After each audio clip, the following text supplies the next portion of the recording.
All right, hey guys, this is episode 1 of Mission Control podcast. Today I got my associate. What's up, guys? My name is Jason, aka Baby, aka Light Skin Luscious. I go by many names, but hey, find one you like and stick with it. All right, so today's episode 1, man. You want to go over our little intro first? Oh yeah, so like I said before, my name is Jason. What else? I don't know what y'all want to know about me. I'm 19 years old. A little bit about myself. We're both from Texas. Both graduated high school already. We're in college now. And trying to think. Reason why we wanted to do this podcast, I don't know. We just thought it'd be like a fun idea. We both have a lot of strong opinions, and so I thought this would be a good way to get it out. Yeah, pretty much. All right, guys. My name's Adrian, the Astro Boy. Sometimes on Twitch. 18. Little age gap between me and Jason. We graduated from the same high school. We've known each other for centuries, it feels like. We've done so many things together. All right, Jason, provide me with the first topic of the day. All right, guys. So today's first topic on the first ever podcast, we're going to be talking about Drake versus Kanye West beef. And I don't know, this past summer, it got crazy. And I think recently it came out that Travis Scott's song Sicko Mode was a diss track. Oh, I heard about that, man. I honestly didn't even know it was a diss track, in my personal opinion. But inform us about the big events that happened towards all that, man. Okay, so apparently, I'm a big fan of Drake. I keep up with a lot of his stuff. Yeah, who is it, man? Honestly, who is it? Yeah, and so there was an episode of let me backtrack. LeBron James, if you don't know who he is, check the internet, check Google. But yeah. LeBron James has a TV show called The Shop, and it's basically like a talk show. Drake came on LeBron's TV show, and then he discussed, the events of this past summer, and he basically said, to make a long story short, he went to visit Kanye to get beats from Kanye, right? Yeah. While Drake was there, Kanye provided him with the Lift Yourself beat, the whoop, scoop, yeah, that one. And so he had went there to get beats from Kanye. He left with only one. While he was there, he told Kanye, I have a kid, I'm dropping an album soon, blah, blah, blah. Now, afterwards, after Drake left, is whenever all this, Pusha T stuff happened, he got exposed for having a kid, right? Stuff like and that, then basically the whole reason Drake and Kanye have beef is because Drake is under the impression that he told Kanye told Pusha T, and then Pusha T exposed Drake. Yeah. So that's kind of where it started. And then led to Drake being dissed, probably one of the hardest times ever. Right. And so whenever Pusha T made his diss tracks, one, Drake was pissed because he told Kanye he had a kid. Two, he was pissed because Kanye West produced the diss tracks that were coming at Drake. And so I could kind of understand where he's coming from, But what else happened? I'm trying to think. Well, I mean, obviously, they've collabed many times, right? In the previous years and stuff like that. They've collabed a lot in the. Okay, so just like I was saying, I feel like Kanye dug himself into a hole already. All of his tweets and all of his, all the stuff that he's done in the past years and stuff like that. I feel like he's dug himself too deep of a hole for even as hard as most of his fans to be able to be on his side at this point. You know what I'm saying? Right, but then again, Kanye, he's always gonna have his diehards. Controversial. Yeah. Right. But my thing was I didn't even know the beef was that deep. Because like we said before, Sicko Mode by Travis Scott. When you go back and listen to it, you could hear the subtle shots. Yeah. Oh, I heard about that. I think on Instagram or something like that, where he says cut the lights, something like that. That little section. Yeah. Okay, so Drake and Kanye West, they live in the same neighborhood, right? They stay 2 blocks from each other. Probably in Calabasas or something. Yeah, somewhere in the hills, right? And so when Drake made that song and I went back and listened to it, he says, cut the lights, made a right, paid a price, something like that, right? Yeah, something in the general direction of that. Yeah. And then at the beginning, he also says, my dog would probably do it for a Louis belt. I tried to show him, blah, blah, blah. And so is that tied to a Virgil? It just might be. I never thought. It just might be. Yeah, and so, little subtle shots here and there. And then also, I don't know if you heard Kanye West's album, Ye. No, I never heard. Okay, so for those of you who have heard the album Ye by Kanye West, I think the third song is called All Mine. He has some shots on there towards Drake. He says too close to type you, too rich to snipe you, calm down you light skin, something like that. I don't know if I got the exact bars right, but it's something similar. And so this beef has been going on for a while. And then my whole thing was when Kanye was going off on Twitter, I mean, he kind of played the victim, but if you go back and listen to his album, though, like he's kind of throwing shots himself. So Yeah, he's not, of course, man. Yeah, he's not that innocent, So, in your personal take, who would win if there were to be A rap battle? a rap battle? Are we talking like just straight bars or like production overall sound? We're doing like a 4-song album of each one just to go hard, like Charged Up and stuff like that, where Drake went off on Meek Mill. Okay, because musically, like sound wise, I think Kanye West would kill Drake, but lyrical wise, I think Drake would body Kanye West. So it kind of depends. Yeah. Like when Drake came out with Back to Back, I mean the bars were okay, like they were hard. So like I was saying, the fact the reason why Back to Back was such a smash hit was because the beat, it was so hard, it was right there in your face, and I think that's one of the reasons why it was so successful. So I think musically, like I said before, if we're going like just overall, Kanye would destroy Drake. But if we're going strictly bars, like lyrical stuff, Drake would kill Kanye West. And that's my final opinion. So, but do you think the fans play a portion in that too? Because like the Machine Gun Kelly and the Eminem stuff, Instagram blew it up like crazy, right? Right. Oh yeah, for sure. And then Kanye West fans are like crazier than him. Yeah, like die hard, right? Yeah. But then Drake does have pretty much like everybody between like the ages of like 14 through 25. But maybe. I feel like a lot of Drake's audience is like females, so yeah, or light skinned dudes, like yourself. I mean, trust me, I would love to see a rap battle between Kanye West and Drake, but I just don't think it's ever gonna happen. But do you think it's necessary, or do you think, one of these days, Kanye's just gonna tweet out, "Oh, I'm good, everything's settled," Honestly, like not for an eye, like an eye for an eye kind of thing. You know what I'm saying? I have no idea. That's between them. I just don't want to see anybody get hurt because at the end of the day, it's just music. It's just words. It's not that deep. And then, if you brought into Travis, which side would Travis be on?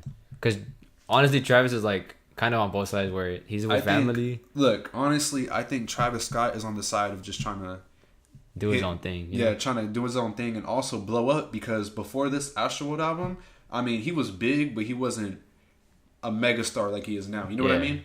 Like, Drake level or Drake status. Like Astroworld, that album blew up Travis Scott. Like his numbers went all the way up after Astroworld. So I think honestly, Travis Scott, he's just trying to get them streams, get that money. Yeah, because he went from like 90K to like almost 600K in the first week. Like it's crazy. Exactly. And then we've seen the results of his success because I think in 2017 at the end of the year we went to his concert, right? Oh yeah. And then the first concert we went to of Travis Scott compared to this past one, his Astroworld concert. Yeah, Astroworld Fest. Big difference. I'm talking about like Houston, the first one had maybe max 2,000 people. Yeah, it was a little small concert. And then this past one for Astroworld was like 40K plus people. Man. So the results show for themselves. So. We're pretty much done with that, right? Yeah, that's a little take of the Drake and Kanye West beef. Yeah, let us know what you guys think. Let us know your opinions. Our little introduction to our second part. We got the whole Offset and Cardi B thing going on. Rumors have addressed that Offset cheated, and they got back together, and they went to the Bahamas, and they did this, and they did that, and they got millions in between. And what's your take on that, bro?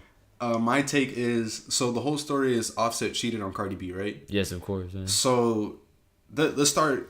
First things first. Do I think that Offset cheated? No. Yes. Yes, yeah. Yes. Of course, man. He's a rock star, dude. I mean, let's be honest. Like, if you're a megastar like Offset is, you're part of the Migos. You're touring city to city. Yeah, you're not seeing millions of fans. Yeah, dude. You're not seeing your significant other as much as you probably should. Yeah. There's bound to be temptation. Yeah, of course. Man. I listen to a lot of J. Cole, and J. Cole always says, temptation is a bitch. And so, I understand what you're saying about that, dude. Yeah, do I think Offset cheated? For sure. Yeah, no doubt. Yeah, no doubt in my mind, dude. If you're touring, just like you said, touring city to city, you're a millionaire, you got girls wanting you left and right, dude. Like, it would kill for you, man. Like, I'm surprised this is the first time he got caught, if we're being honest. Now, I think he did got caught because this is after Culture happened, right? Their baby. Yes. Yeah. Whoa. So back it up. So he cheated before Culture and after Culture. I think apparently. No. I think it was just after Culture because I don't think he was cheating before. Yeah. So you don't think he's cheated before, right? Or you think he has, right? I mean, put yourself in his position. You have a girl waiting at home for you, but you're touring city to city with Right. like one of the best groups ever created. You know? Okay, that's debatable in itself. Whoa, whoa, whoa. Okay, we'll save that for another one. All right. Yeah, but to answer your question, I think he cheated after Culture was born because I mean before their baby was born, they looked pretty happy. They seemed like they were doing good. Cardi seemed happy. Offset seemed happy. So I think everything was Gucci until he decided to cheat afterwards. Was it on the Drake concerts or the Drake tour? Aubrey and the Three Migos. It might have been honestly, and I can't say I'm not surprised. But yeah. I mean, we already talked about this. But do I think that Cardi B should take him back? I mean, at the end of the day, they do have a daughter together. They've been together a while. So How much? Like a year, right? I would say like a year and some months. maybe like a year. Yeah, like a year and some change. Honestly, if I was Cardi B, I know it sounds bad, but I would probably take him back for the simple fact that they've been together a long time and they have a child together. Yeah, so Like- the child's more of a reinforcement kind of thing. Right, like the child's gonna be a reason why she lets him, come around the house and stuff, which is why I think they're eventually gonna get back together. Which I'm pretty sure they already have, right? They took a trip together recently. Yeah, they took a trip to the Bahamas, but Offset does have kids too. If you didn't know, he has like 2 or 3 kids. Yeah, I think. I didn't know that. With honestly don't know the baby mamas and stuff like that, but I think they should get back together. They're a power couple. They could always make music together, and if then at the end of the day, if it doesn't work out again, then they know they tried. You know what I'm saying? Yeah. It's not that hard to try again. You know what I'm saying? But she kind of is hurt though, because Right. cheating is a big thing in my opinion. Yeah, and just in case they don't get back together, Cardi B, if you're listening, my Snapchat is JAZON_V. Hit me up, baby. I'm waiting for you. I sent you a Snapchat like a couple months ago. Still waiting on a reply. But Yeah, so basically Cardi B left you on great, right? yeah, but hey, if ever she wants to hit me up in the DMs, better late than never. Yeah, because Jason's a aspiring YouTuber. How many followers you got right now? I think about 110. 1.10 billion. Yeah, right? Yeah, Somewhere around there? Let's go with that. Yeah. All right, Jason. What's our next topic, bro? All right, man. So, yeah, guys, as Adrian kind of segued into, we both do have YouTube channels. By the way, if you want to follow us, my YouTube channel is Baby Boy. So youtube.com/babyboy with 2 Y's. Yeah, and I got the Astro Boy on YouTube and the Astro Boy on Twitch. I should maybe go watch me play games sometimes, man. Yeah, and our next topic, we're gonna be talking about what it takes to make it on YouTube, YouTube grind, YouTube struggle. And that's the real struggle, bro. Yeah. What are the chances of making it on YouTube, and all about what it takes to become a social media star. Well, give a backstory about your channel and what you do, man. So my channel, like I said before, youtube.com/babyboy with 2 Y's.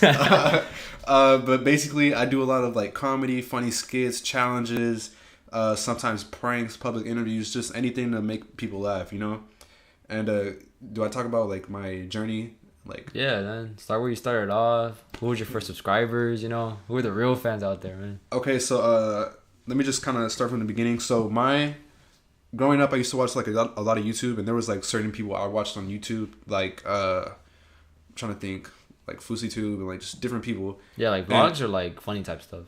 A mix of both. And so like I would watch these people, and like whenever I was feeling like sad or down or whatever, like I'd watch these videos, and they'd make me like feel better, at least for the moment, right? And so now that I'm a little bit older or whatever, I wanted to return the favor. Yeah, right? like I wanted to be that person for somebody else. And so when I make videos, I say it on my channel all the time. My 3 goals are to motivate, inspire, or just make people laugh. And that's honestly why I make videos. That's honestly why I do YouTube. That and the money, but we'll get to that later. Yeah, that's another situation. All right, so on the other side of the mic, we got the Astro Boy. I'm a gamer by heart. I've always loved playing games, and I thought bringing a YouTube channel and a Twitch channel could like, I guess, inspire people and make people laugh, like just like Jason said and stuff like that. And I think we might have a feature of Baby Boy sometime soon, maybe. We'll see about that. We'll see. Yeah, Jason's not a gamer, right? I charge $500 for each video. I'm just saying. For each feature? Yeah, for each feature. But yeah, I started out maybe 4 years ago, maybe. It's always been a thought in my head to like, have these these gameplay videos and have millions of fans and stuff like that. Yeah. And it hasn't turned out like that yet, but we're on the way there, I guess. Yeah, and we actually had a channel together back in the day. Yeah, AMG. back in the day before we had computers, man, it was crazy. But you know, being in the situation that we are, we thought, you know, both YouTubes could help our lives out. You know, reach people out.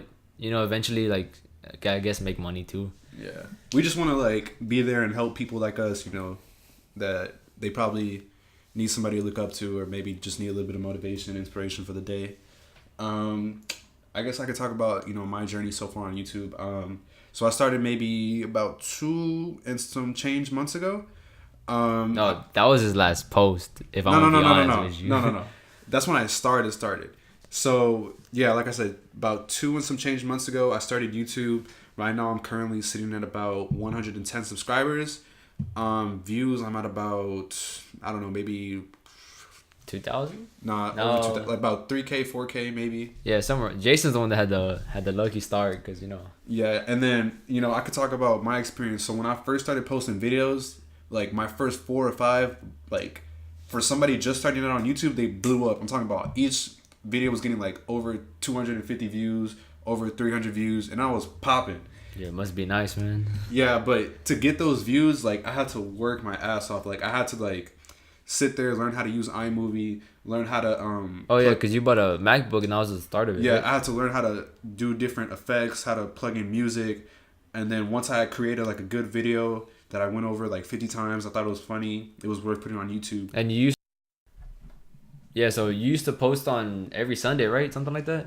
Yeah, I actually need to get back to doing that. But what was I saying before? Oh yeah, so like my views and stuff, yeah, in order to get those views after like I had good content or whatever, I had to like spam people, blow up their DMs. Hey, go check out my content. Go check out my content. Go check out my content. I just posted a video, and I would just like blow people up until they clicked on my links and watched my video. And then, let me make it clear, I was always the first viewer. Jason always sent me the video first. I knew ahead of everybody. And so like I just like spam people until they clicked on my link, and then once they did click on my link, that's whenever people would like hit me back and be like, yo, like this video was hilarious, I'm gonna subscribe, blah blah blah, leave a comment. And then that's kind of when I started seeing results. And then my advice, if you're starting out YouTube, I'm still a beginner, but I know a little bit now, find people to collab with, because the more people you find to collab with, if they're in a video, they're going to want to show their friends, they're going to want to show their family, and that's kind of how like your channel's going to take off, because word spreads like wildfire. And if you could get as many people as you can on your channel, the better. And do you think going from 0 subscribers to, let's say, 10,000 is harder that's like the hardest journey for anybody, right? You know, getting the start that you want. Right, of course. And you know, I'm in the struggle right now. I'm in them trenches. So yeah, you fighting for views right now. Yeah, man. but I think for somebody who's just starting off on YouTube, I mean, in what I've done in the past like 2 months or so, I think I've been doing pretty good for myself compared to like most people, you know. And you always got to do what you like, man. You can't just go to like a different category that you don't like just because people are having success there, right? You always got to make your own thing. Yeah, if anybody that wants to start a YouTube channel, be creative, be different. If you're doing this for the money, I mean, that's good, but don't expect to get paid right away. Like, it's going to take some time, you know? Like, if you're going to do this, make sure you have a love for it, make sure you have fun, because it's going to be a while before you see any, you know, money hit your bank account. Yeah, and do you think YouTube is like the gateway to I wouldn't say the holy life, but like, you know, a better life to you? Because if you had like a job and then you had YouTube on the side, you know, more income, better fans, and you know, just a gateway towards other opportunities. Right, and I think we've seen it time and time again. You know, people like, off the top of my head, like Justin Bieber. He started off singing on YouTube, and now he's like a mega star. So I mean, YouTube, you know, people like to look down on people who do YouTube as far as like, you know, Hollywood business people, but YouTube is actually like a gateway to get where you want to be. So if you want to be an actor, you want to be a comedian, you want to be a model, get your name out there. That's like the most important thing. It's just a platform to, you know, get your name out there, get your content out there, let people know who you are, let your name and your face be out there. And, you know, like I said before, if you're in it for the money, it's going to be a while before you see any. Good luck, Charlie. Yeah, good luck, Charlie. Any other 10 cents, man? You know, just do what you love. Always do what you love, because if you do what you love, then you're going to want to post more. You're going to do better. You're going to do it your own way, I guess. You know what I'm saying? Right. And like, you know, Jason's always added like a little portion to his videos. Like you could tell Jason made that video just by the way it's edited, filmed, and stuff like that. And at first we used to do it bad. Like I'm not gonna lie, man. There was points where like we would take like 2 weeks on a video, but Yeah. you know that's what Jason wanted, bro. Like, and he's made his vision out there, and hopefully, you know, both of us one day could like have Lamborghinis and like Beverly Hills or something like that. But That'd be cool. And me and Adrian have these conversations all the time. You know, if one of us or both of us ever do make it on YouTube, you know, we're coming back to where we're from. We're building a park. Man. We're building a statue. We need all that, man. Because one thing I've learned is like once you do get a little bit of money or a little bit of clout, you always got to go back to where you're. Yeah, so it's always important to show love, just show love to the people who show love to you. Take care of those who take care of you. That's one of my personal mottos, mantras, whatever. So you staying in Texas or you moving to California? If I make it big? Yeah. Look, I'm going to just keep it real with you and with the listeners. If I ever do blow up on YouTube, I'll probably... That's tough because I like Houston. I'll probably be back and forth, you know? Maybe have like a small apartment in LA. Yeah, and then, you know, come back for some features in I'll Houston. come back every now and then. Keep it real with us. Yeah. For some Rockets games, you know, courtside and stuff like that. Yeah, my high school reunion might be worth an appearance. Make everybody have to go through security clearance.